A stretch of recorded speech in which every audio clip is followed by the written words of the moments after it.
I knew that it was coming at some point, an apology for what Brian Kilmeade said on Fox News the other day. And I knew it was going to be bad, but let's all watch.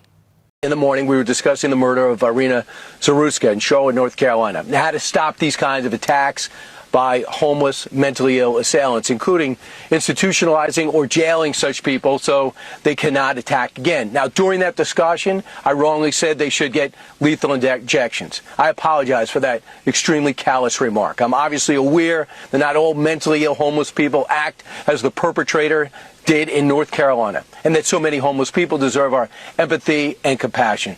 Lawrence, back to you. That's it.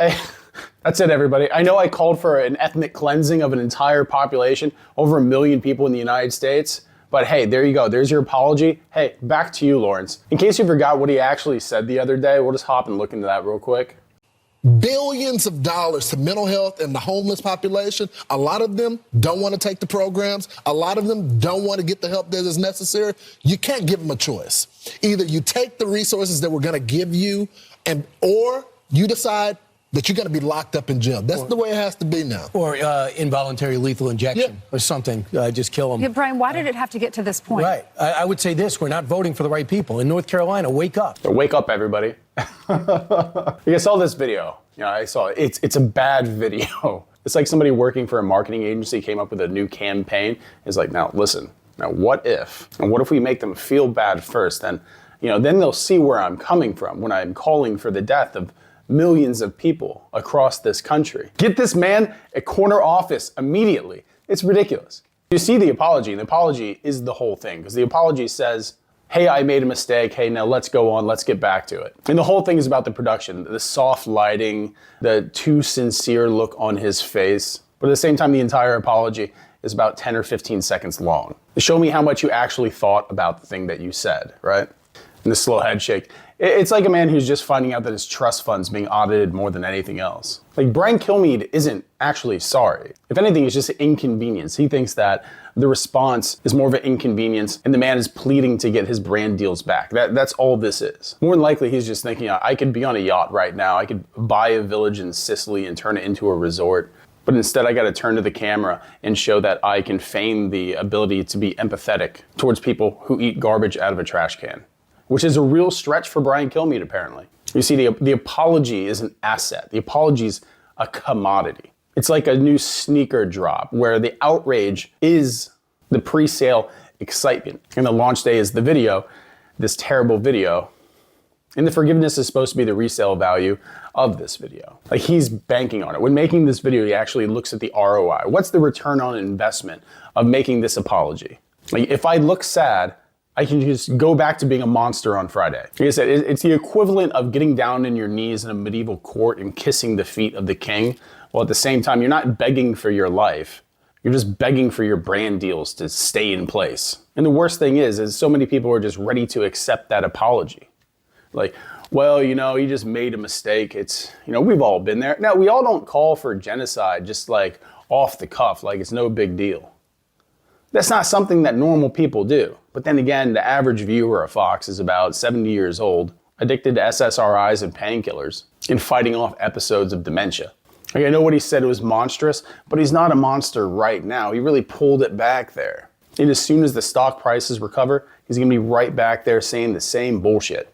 I don't know if anybody remembers like sitcoms from the 90s, but if there was a character on the TV show that actually said something horrendous, there'd be 2 minutes at the end of the episode where they explain why what they said was wrong and how you shouldn't feel that way.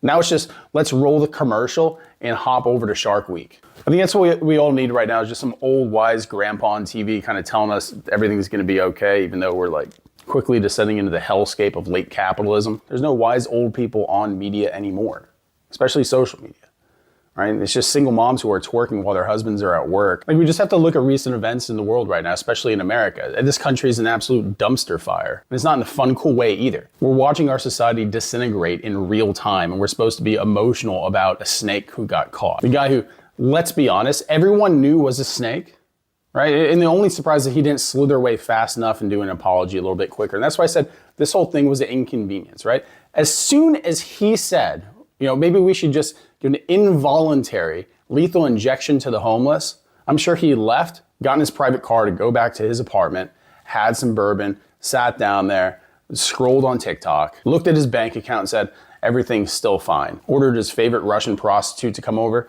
and then went to bed.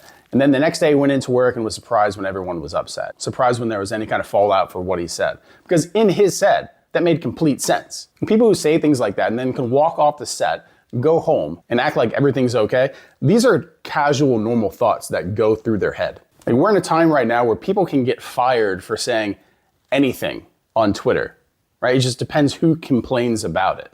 But genuinely horrible people, they have job security. They're not leaving because guess what? Horrible behavior, it drives the views. And this is a perfect example of that. You know, let's say it, we'll let it marinate for a day or two, really let it get out there and get people upset. And we'll have you come on for 15 seconds, apologize, and then hand it off to Lawrence.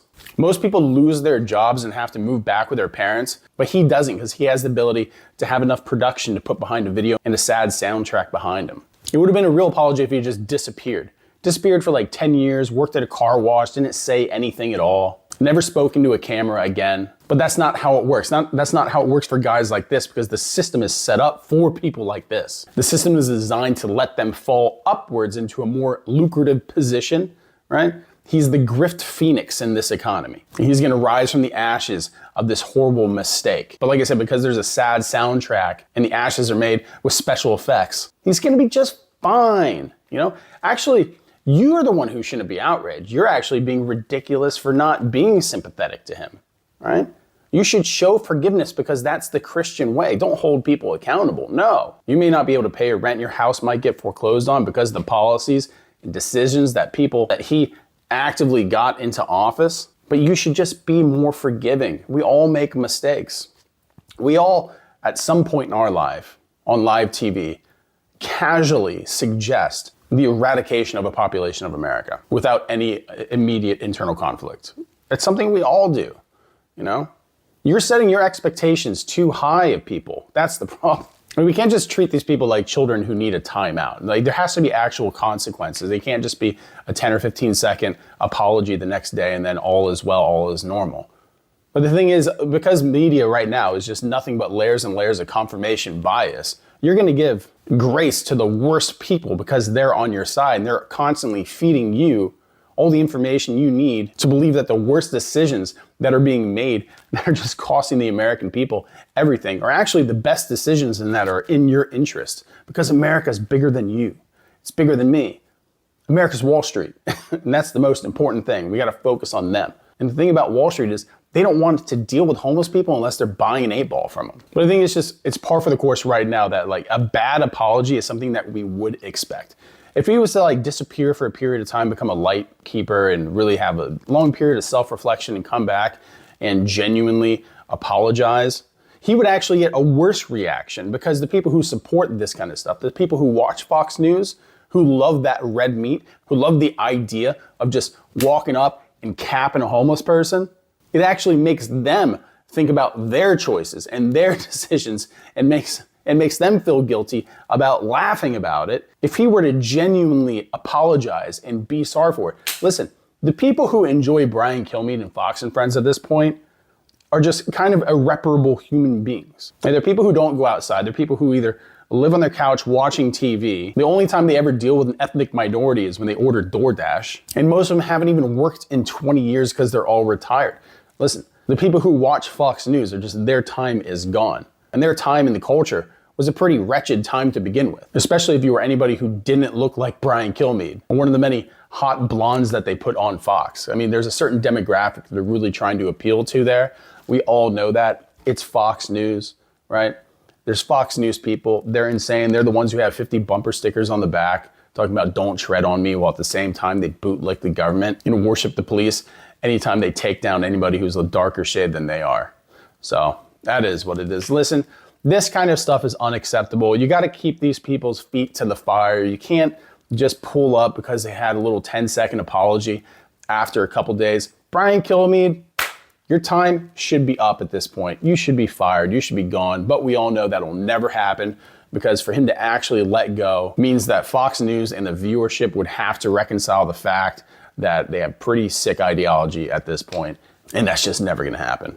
right? Because they always have to see themselves as the good guy, or their entire belief system, their entire reality would shatter around them.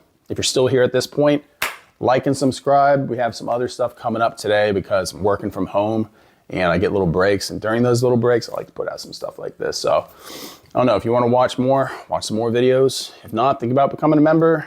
I don't know, all that stuff. Sell it, I guess. But hey, don't watch Fox News, really. I mean, unless you're really trying to see like where one of the darkest views of modern society is actually coming from, because that is a source of it for sure. But hey, thanks for stopping by.